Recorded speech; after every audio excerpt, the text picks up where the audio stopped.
साल था 1965। Charles James नाम का सोल्जर जिसने दावा किया कि 1965 से 1967 के बीच उसने कई बार एलियन से मुलाकात की। चार्ल्स ने यह भी दावा किया कि एलियंस की हाइट लगभग 8 फीट से 10 फीट थी और उनका रंग एकदम सफ़ेद था और उनकी आंखें नीली। चार्ल्स ने 2002 में एक बुक पब्लिश की, मिलेनियम हॉस्पिटैलिटी नाम की। इस किताब के पब्लिश होने के बाद टॉल वॉइड्स की कहानी यूएफओ और एरिया 51 से जुड़ी जो सबसे चर्चित कहानियों में से एक बन गई। क्या है इसकी पूरी सच्चाई? क्या लोगों का जो परसेप्शन है और जो दावे किए जाते हैं वो कितना सही है और कितना गलत, जानेंगे इस पूरी वीडियो में। आखिरी तक जुड़े रहिएगा। अब बात करते हैं एरिया 51 की। सोचो दुनिया में एक ऐसी जगह भी है जिसके बारे में जितनी कहानियां सुनने को मिलती हैं उतनी शायद किसी और जगह के बारे में नहीं मिलती। एक ऐसी जगह जहां बिना परमिशन के जाना इलीगल है, जहां 24 घंटे आर्म सिक्योरिटी तैनात रहती है, जहां आसपास के पहाड़ों पर कैमरास लगे होते हैं और हर मूवमेंट पर नजर रखी जाती है।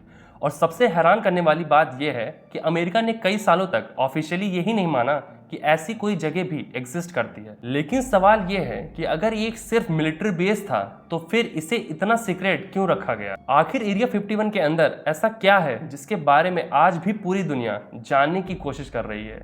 क्या यहाँ सच में एलियंस की बॉडीज रखी गई हैं? क्या यहाँ यूएफओ टेक्नोलॉजी पर एक्सपेरिमेंट हुए? आज की इस वीडियो में हम सिर्फ रूमर्स नहीं बल्कि हिस्ट्री, फैक्ट्स और मिस्ट्रीज को एक साथ समझने की कोशिश करेंगे। और मैं गारंटी देता हूं कि इस वीडियो के एंड तक तुम्हारा एरिया 51 को देखने का नजरिया पूरी तरह बदल चुका होगा। तो आइए शुरू करते हैं। अमेरिका के नेवाडा स्टेट के बीच एक बहुत बड़ा डेजर्ट है। दूर दूर तक सिर्फ रेगिस्तान ही रेगिस्तान नजर आता है, ना बड़े शहर, ना कोई टूरिस्ट अट्रैक्शन और ना ही ज्यादा पॉपुलेशन। इसी सुनसान डेजर्ट के बीच एक ड्राई लेक बेड है जिसे ग्रूम लेक के नाम से जाना जाता है।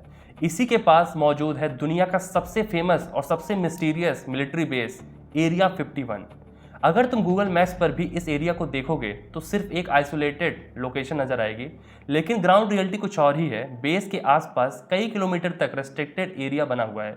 बाउंड्रीज के आसपास वार्निंग बोर्ड्स लगे हैं जिन पर क्लियरली लिखा होता है कि अनऑथराइज्ड एंट्री मना है। कई रिपोर्ट्स के मुताबिक सिक्योरिटी टीम्स कॉन्टिन्यूसली पेट्रोल करती रहती हैं। अगर कोई टूरिस्ट या एक्सप्लोरर ज़्यादा आगे बढ़ने की कोशिश करे तो उसे तुरंत वापस भेज दिया जाता है। इसी लेवल की सिक्योरिटी एरिया 51 को सिर्फ एक मिलिट्री बेस नहीं बल्कि दुनिया का सबसे बड़ा मिलिट्री स्पॉट बना दिया है। लेकिन इस मिस्ट्री की शुरुआत एलियन से नहीं हुई थी। इसकी कहानी शुरू होती है 1950 के दौर से, जब पूरी दुनिया कोल्ड वॉर के टेंशन में जी रही थी। सेकेंड वर्ल्ड वॉर खत्म हो चुका था, लेकिन अमेरिका और सोवियत यूनियन के बीच एक नई रेस शुरू हो गई थी। ये रेस सिर्फ वेपन्स की नहीं थी बल्कि इंफॉर्मेशन की भी थी। दोनों सुपर पावर्स एक दूसरे की मिलिट्री एक्टिविटीज पर नजर रखना चाहती थी। प्रॉब्लम ये थी कि उस समय सैटेलाइट्स नहीं थे जो आसमान से हर चीज देख सकें। अमेरिका को एक ऐसा एयरक्राफ्ट चाहिए था जो जितनी ज्यादा हाइट पर उड़ सके कि सोवियत रडार उसे डिटेक्ट ही ना कर पाए। इसी मिशन के लिए सीआईए ने एक ऐसी जगह ढूंढनी शुरू की जो दुनिया की नज़र से बहुत दूर था। सीआईए की पूरी कहानी जानना हो, सीआईए कैसे काम करती है, अगर आपको इसको देखना है तो मैंने एक चैनल पे वीडियो बना रखी है, उसको आप देख सकते हैं। ग्रूम लेक का ये सुनसान डेजर्ट इसी काम के लिए परफेक्ट था। यहाँ आसपास कोई पॉपुलेशन नहीं थी, नेचुरल फ्लैट सरफेस था और मिलिट्री कंट्रोल भी आसानी से इस्टेब्लिश किया जा सकता था।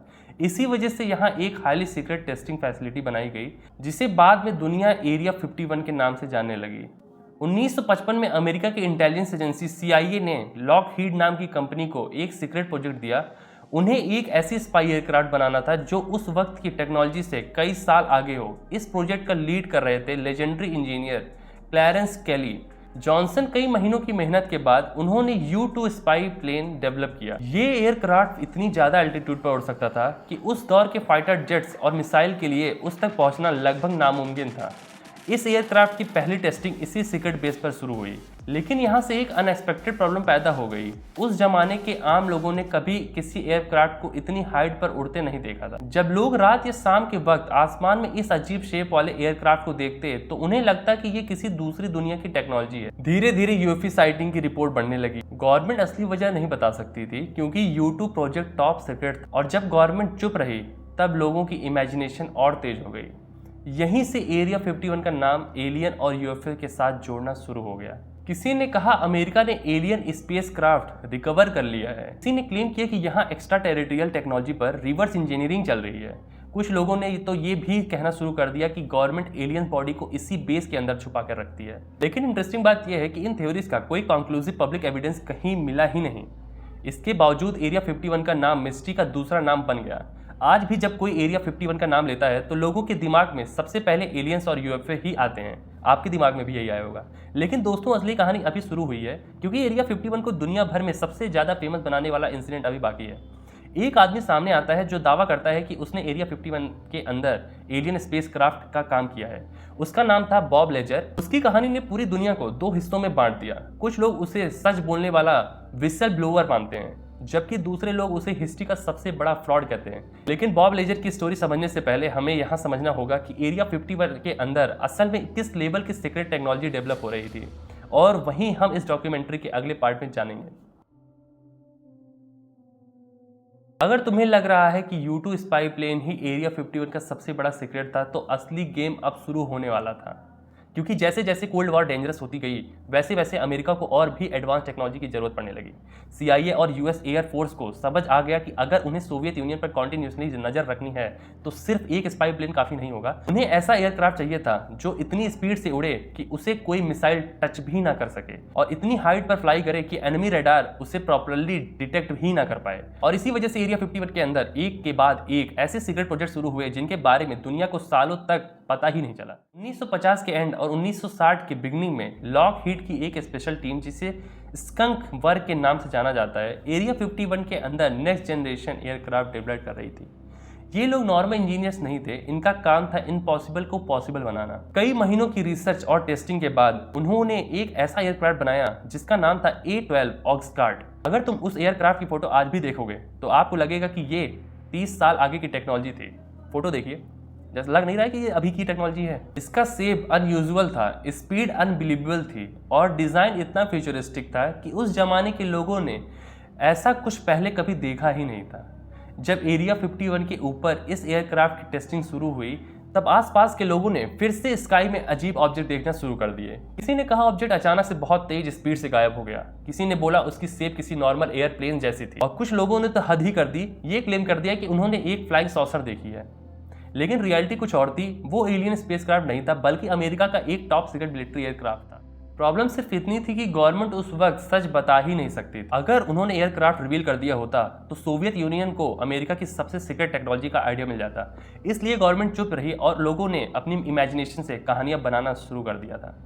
बाद में जब कई क्लासिफाइड डॉक्यूमेंट पब्लिक हुए तो CIA ने ये एक्सेप्ट किया कि 1950s और 1960s के दौरान अमेरिका में रिपोर्ट हुए UFO साइटिंग की वजह से एक्चुअली U2 और A-12 जैसे हाई एल्टीट्यूड एयरक्राफ्ट थे।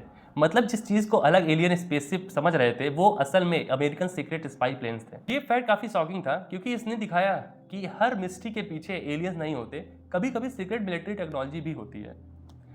लेकिन एरिया 51 की कहानी यहीं खत्म नहीं होती, अभी और कहानी आप देखते जाइए। इसी बेस पर बाद में और भी डेंजरस प्रोजेक्ट शुरू हुए। Stealth technology, advance radar system और एक्सपेरिमेंटल एयरक्राफ्ट यहीं टेस्ट किए गए थे।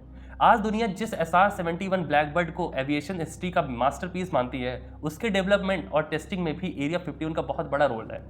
SR-71 इतनी फास्ट थी कि मास 3 से भी ज़्यादा स्पीड पर फ्लाई कर सकती थी, मतलब आवाज़ की स्पीड से भी लगभग 3 गुना तेज। उस वक्त की दुनिया को फाइटर जेट उसका पीछा नहीं कर सकता था। सोचो अगर 1960 का कोई इंसान इतनी स्पीड से उड़ता हुआ ब्लैक कलर का एयरक्राफ्ट दिखता तो उसके दिमाग में पहला ख्याल तो यही आता, ऑब्वियसली आता, कि एलियन टेक्नोलॉजी है ये। और शायद इसी वजह से एरिया 51 के आसपास UFO रिपोर्ट्स कभी बंद ही नहीं हुई, और नए सीक्रेट प्रोजेक्ट के साथ नए रूमर्स भी पैदा होते गए। गवर्नमेंट जितनी सीक्रेसी बढ़ाती गई, पब्लिक उतनी क्यूरियोसिटी से भरने लगी। लेकिन फिर 1989 में एक ऐसा इंसान सामने आया जिसने पूरी दुनिया को हिला कर रख दिया। बॉब लेजर ने क्लेम किया था कि उसने एरिया 51 के पास एक और अल्ट्रा सीक्रेट फैसिलिटी में काम किया है जिसका नाम S4 है। उसके अकॉर्डिंग वहाँ सिर्फ मिलिट्री एयरक्राफ्ट नहीं बल्कि 9 एलियन स्पेस क्राफ्ट रखे हुए थे। उसने कहा कि साइंटिस्ट उन स्पेसक्राफ्ट को रिवर्स इंजीनियर करने की कोशिश कर रहे हैं, यानी उनकी टेक्नोलॉजी को समझकर वैसे ही मशीन बनाने की कोशिश कर रहे थे। बॉब लेजर ने यह भी क्लेम किया कि उन स्पेसक्राफ्ट के अंदर एक ऐसे पावर सोर्स था जो एलिमेंट 115 नाम के मटेरियल से चलता था, वही ग्रेविटी को कंट्रोल करता था। जब उसका इंटरव्यू टीवी पर आया तो पूरी दुनिया शॉक हो गई। पहली बार किसी ने इतने कॉन्फिडेंस के साथ एरिया 51 के अंदर की कहानी बताई थी। कुछ लोग उसे हीरो मानने लगे। उनका मानना था कि बॉब लेजर सच बोल रहा था और गवर्नमेंट दुनिया से सच छुपा रही थी। लेकिन दूसरी तरफ के जर्नलिस्ट और रिसर्चर ने उसके क्लेम्स की इन्वेस्टिगेशन शुरू कर दी थी। जब उसकी एजुकेशन वेरीफाई की गई तो जिन यूनिवर्सिटीज़ का नाम उसने लिया था वहाँ उसके रिकॉर्ड्स नहीं मिले। गवर्नमेंट एजेंसी ने भी उसकी किसी क्लेम को ऑफिशियली कंफर्म नहीं किया। इसकी वजह से आज तक बॉब लेजर दुनिया के सबसे कंट्रोवर्शियल लोगों में से एक है। माना जाता है कि कुछ लोग कहते हैं गवर्नमेंट ने उसके रिकॉर्ड्स जानबूझकर डिलीट कर दिए, पता नहीं क्या हो सकता है, जबकि दूसरे कहते हैं कि उसने पूरी स्टोरी खुद क्रिएट की। लेकिन चाहे बॉब लेजर सच बोल रहा हो या झूठ, एक बात तो पक्की है, उसके बाद से एरिया 51 सिर्फ एक सीक्रेट मिलिट्री बेस नहीं रहा, वो दुनिया की सबसे बड़ी मिस्ट्री बन गया। इंटरनेट के आने के बाद कि उसकी स्टोरी और भी ज़्यादा वायरल हो गई। यूट्यूब, डॉक्यूमेंट्रीज, बुक्स, पॉडकास्ट और टीवी शोज ने एरिया 51 को एक ऐसा लेजेंड बना दिया। आज भी हर साल हजारों लोग सिर्फ इस उम्मीद से नेवादा डेजर्ट तक पहुंचते हैं कि शायद उन्हें कुछ ऐसा देखने को मिल जाए जो दुनिया से छुपाया गया है। लेकिन सबसे क्रेजी इंसिडेंट अभी तक बाकी है। 2019 में दुनिया भर के लाखों लोगों ने सोशल मीडिया पर एक कैंपेन शुरू कर दिया जिसका नाम था स्टॉर्म एरिया 51। लोगों ने ओपनली अनाउंस कर दिया कि एरिया 51 के अंदर घुसकर एलियंस को सच की दुनिया से सामने लाएंगे। क्या सच में लाखों लोग एरिया 51 पहुंच सकते थे? क्या किसी ने बेस के अंदर एंटर किया? और उस दिन अमेरिका की गवर्नमेंट ने क्या किया? 2019 ये वो साल था जब इंटरनेट पर हुआ एक मजाक पूरी दुनिया की हेडलाइन बन चुका था। सब कुछ शुरू हुआ फेसबुक पर बनी एक इवेंट पेज से। किसी ने फन के लिए एक इवेंट क्रिएट किया जिसका टाइटल था storm area 51, they can't stop all of us. Idea simple था, अगर लाखों लोग एक साथ एरिया 51 की तरफ दौड़ पड़े तो सिक्योरिटी सबको रोक नहीं पाएगी, ये जाहिर सी बात है, और लोग फाइनली देख लेंगे कि अंदर छुपाया क्या गया है। शुरू में लोग इसे पोस्ट को सिर्फ मीम समझकर शेयर कर रहे थे, लेकिन धीरे धीरे सिचुएशन इतनी बड़ी हो गई थी कि हफ्तों में मिलियंस ऑफ पीपल्स ने इस इवेंट में इंटरेस्ट दिखाया। सोशल मीडिया मीम से भर गया और जगह बस एक ही बात हो रही थी, एरिया 51 के अंदर आखिर है क्या। शायद ये पहली बार था जब इंटरनेट की एक जोक पोस्ट ने अमेरिका की गवर्नमेंट को अटेंशन अपनी तरफ खींच लिया। उस एयरफोर्स को ऑफिशियली स्टेटमेंट देना पड़ा, एरिया 51 एक एक्टिव मिलिट्री इंस्टॉलेशन है और बिना परमिशन एंटर करना इलीगल है। उन्होंने वार्निंग दी कि जो भी रेस्ट्रिक्टेड एरिया में घुसने की कोशिश करेगा उसके अगेंस्ट लीगल एक्शन लिया जाएगा। जैसे कॉकरोच जनता पार्टी एक नॉर्मल मीम से स्टार्ट हुई और इतने बड़े लेवल पे चली गई कि एक मिनिस्टर को रिजाइन करना पड़ा। सोच लीजिए उसी तरह का एक मूवमेंट था जो एरिया 51 में घुसने के लिए सबको मोटिवेट कर दिया था। आप इसी से अंदाजा लगा लीजिए। FBI और लोकल अथॉरिटीज भी अलर्ट मोड पर आ गई, क्योंकि चाहे लोग मजाक कर रहे थे, लेकिन अगर हजारों लोग एक साथ डेजर्ट में पहुंच जाते हैं तो सिचुएशन डेंजरस हो सकती थी। जब इवेंट की डेट आई तब दुनिया भर की मीडिया नेवाडा डेजर्ट में मौजूद थी। कई लोग कॉस्ट्यूम्स पहनकर आए, किसी ने एलियन का मास्क लगाया हुआ था, कोई फनी बैनर्स लेकर खड़ा था। सोशल मीडिया पर जो इवेंट की मिलिट्री रेड जैसा लग रहा था, ग्राउंड रियलिटी उससे बिल्कुल अलग थी। कुछ हजारों लोग जरूर आए, लेकिन किसी ने एरिया 51 की हेवली गार्डेड बाउंड्रीज को क्रॉस करने की सीरियस कोशिश नहीं की। फिर बताना चाहूंगा, सीजेपी की जैसा नहीं कि संसद में ही घुसने की कोशिश किया जाने लगे, बाउंड्रीज को तोड़ने की कोशिश किया जाने लगे, देश की सबसे सिक्योर जगह में घुसने की कोशिश किया जाने लगे। लॉ एंड ऑर्डर के साथ ही काम हुआ वहां पे। इवेंट एक फेस्टिवल जैसा बन गया, म्यूजिक हुआ, फोटोज ली गई, मीम्स बने और लोग वापस चले गए। लेकिन इस इंसिडेंट ने एक बार क्लियर कर दी कि एरिया 51 सिर्फ एक अमेरिका का सीक्रेट बेस नहीं था, बल्कि पॉप कल्चर का हिस्सा बन चुका था। लेकिन अब सबसे इंपॉर्टेंट सवाल यह है कि अगर एरिया 51 के अंदर एलियन नहीं है तो फिर इतनी सीक्रेसी क्यों? क्या अमेरिका सिर्फ एयरक्राफ्ट टेस्ट करने के लिए सिक्योरिटी रखेगा? इसका जवाब समझने के लिए हमें मिलिट्री स्ट्रेटजी को भी समझना होगा। सोचो, अगर तुम एक कंट्री हो और तुमने दुनिया का सबसे एडवांस फाइटर एयरक्राफ्ट डेवलप कर लिया है, अगर तुम्हारा एनिमी उस एयरक्राफ्ट की डिजाइन, स्पीड, टेक्नोलॉजी के बारे में पहले से ही जान गया तो तुम्हारा सबसे बड़ा एडवांटेज खत्म हो जाएगा। इसलिए सीक्रेट मिलिट्री प्रोजेक्ट्स को दुनिया के छुपाना किसी भी कंट्री के लिए नॉर्मल बात है। एरिया 51 भी इसी फिलॉसफी पर बना था। यहाँ नए aircraft, radar system, stealth technology और क्लासिफाइड डिफेंस प्रोजेक्ट टेस्ट किए जाते रहते हैं। कई एक्सपर्ट का मानना है कि आज भी यहाँ नेक्स्ट जनरेशन मिलिट्री टेक्नोलॉजी पर काम होता है, लेकिन उसकी डिटेल्स क्लासिफाइड रहती हैं। एक और इंटरेस्टिंग बात है कि एरिया 51 की एक्सिस्टेंस भी अमेरिका ने ऑफिशियली बहुत देर से एक्सेप्ट किया। कई डिकेड्स तक गवर्नमेंट इस नाम को पब्लिक डॉक्यूमेंट से अवॉइड करती रही। फिर 2013 में CIA से जुड़े कुछ डिक्लासिफाइड डॉक्यूमेंट्स पब्लिक हुए, जिसमें ग्रूम लेक टेस्टिंग फैसिलिटी और U2 प्रोग्राम का जिक्र था। इन डॉक्यूमेंट्स ने यह कंफर्म किया कि एरिया 51 का उस सीक्रेट एयरक्राफ्ट टेस्टिंग के लिए किया गया था, लेकिन इनमें कहीं भी एलियंस या एक्स्ट्रा टेरिटोरियल टेक्नोलॉजी का कोई भी पब्लिक एविडेंस नहीं था। इसका मतलब ये नहीं कि सारी थ्योरीज ऑटोमेटिकली गलत हो गई, लेकिन पब्लिक डोमेन में आज तक ऐसा कोई वेरीफाइड प्रूफ सामने नहीं आया जो एलियन स्पेसक्राफ्ट या एलियन बॉडीज के क्लेम को कंफर्म करता हो। और यही एरिया 51 की मिस्ट्री और इंटरेस्टिंग बन जाती है। एक तरफ ऑफिशियल हिस्ट्री है जो कहती है एक highly classified military testing base था, दूसरी तरफ कॉन्स्पिरेसी थ्योरीज हैं जो दावा करती है कि गवर्नमेंट दुनिया से बहुत कुछ छुपा रही है। दोनों साइड्स अपने आर्गुमेंट हैं और इसी वजह से डिबेट आज भी खत्म नहीं हुई है। इसीलिए मैं आज भी वीडियो बना रहा हूँ, आप इसको जानिए। लेकिन दोस्तों, कभी कभी मिस्ट्री का सबसे बड़ा रीजन मिस्ट्री खुद होती है। जब इंफॉर्मेशन कम होती है तब इमेजिनेशन उस जगह को फिल कर देती है। अगर गवर्नमेंट किसी प्रोजेक्ट के बारे में कुछ ना बताए तो लोग अपने हिसाब से आंसर बनाना शुरू कर देते हैं। एरिया 51 के साथ भी कुछ ऐसा ही हुआ। सीक्रेट एयरक्राफ्ट को लोगों ने यूएफओ समझा, मिलिट्री साइलेंस को एलियन कवर अप माना गया और धीरे धीरे एक मिलिट्री बेस दुनिया की सबसे फेमस कॉन्स्पिरेसी बन गया। अब सवाल तुमसे है, अगर कल गवर्नमेंट एरिया 51 के सारे गेट्स खोल दे और कहे कि अंदर जाकर सब देख लो, और क्या तुम्हें लगता है कि दुनिया की सारी कॉन्स्पिरेसी थ्योरीज खत्म हो जाएंगी, या फिर लोग कहेंगे कि असली सीक्रेट तो पहले ही कहीं और शिफ्ट कर दिया गया था? शायद इसी वजह से एरिया 51 का राज कभी पूरी तरह खत्म नहीं होगा। तो आखिर में सच क्या है? पब्लिकली अवेलेबल एविडेंस ये कहते हैं कि एरिया 51 अमेरिका की एक highly secret military testing base है, जहां कोल्ड वॉर के दौरान U-2, A-12 और बाद में कई एडवांस एयरक्राफ्ट प्रोग्राम पर काम हुए। एलियन स्पेसक्राफ्ट, एलियन बॉडीज का क्लेम को सपोर्ट करने वाला कोई वेरीफाइड पब्लिक एविडेंस आज तक सामने नहीं आया, लेकिन क्योंकि इस बेस से बहुत से ऑपरेशन आज भी क्लासिफाइड हैं, इसलिए लोगों की क्यूरियोसिटी भी कभी खत्म नहीं होती। और शायद इसलिए एरिया 51 एक लोकेशन नहीं बल्कि एक ऐसी मिस्ट्री बन चुका है जो हर जनरेशन को अपनी तरफ खींच लेता है। और हो सकता है कुछ राज हमेशा के लिए रेगिस्तान की उस खामोशी में दफन हो जाए। इंसान की एक आदत होती है, जब उसे किसी चीज के बारे में पूरी इंफॉर्मेशन नहीं मिलती तो उसका दिमाग खुद कहानी बनाना शुरू कर देता है। इसी वजह से दुनिया में हर सीक्रेट जगह के साथ स्टोरीज जुड़ जाती हैं। लेकिन एरिया 51 के केस में अलग था। यहाँ सिर्फ सिक्रेसी नहीं थी बल्कि सिक्रेसी के साथ एडवांस टेक्नोलॉजी भी थी। जब लोगों ने ऐसा एयरक्राफ्ट देखे जो अपने टाइम से 20 या 30 साल आगे लगते थे तो नेचुरली उन्हें सोचा कि ये टेक्नोलॉजी इंसानों की हो ही नहीं सकती। सोचो अगर तुम 1962 में खड़े होते और तुम्हारे ऊपर से मास स्पीड से एक ब्लैक ट्रायंगुलर एयरक्राफ्ट गुजरता, ना तुमने कभी उस जैसा प्लेन देखा होता, ना टीवी पर, न न्यूज़पेपर पे, ना कहीं, ना इमेजिन ही नहीं कर सकते। तब आपको भी यही लगता है कि ये एलियन के एयरक्राफ्ट्स हैं और ऊपर से गवर्नमेंट भी कुछ एक्सप्लेन ना करे, तो शायद तुम भी वही कंक्लूड करते जो उस वक्त हजारों लोगों ने किया था कि शायद ये किसी दूसरी दुनिया की टेक्नोलॉजी है। इसी वजह से एरिया 51 सिर्फ एक मिलिट्री बेस नहीं, ये ह्यूमन इमेजिनेशन का सिंबल बन गया।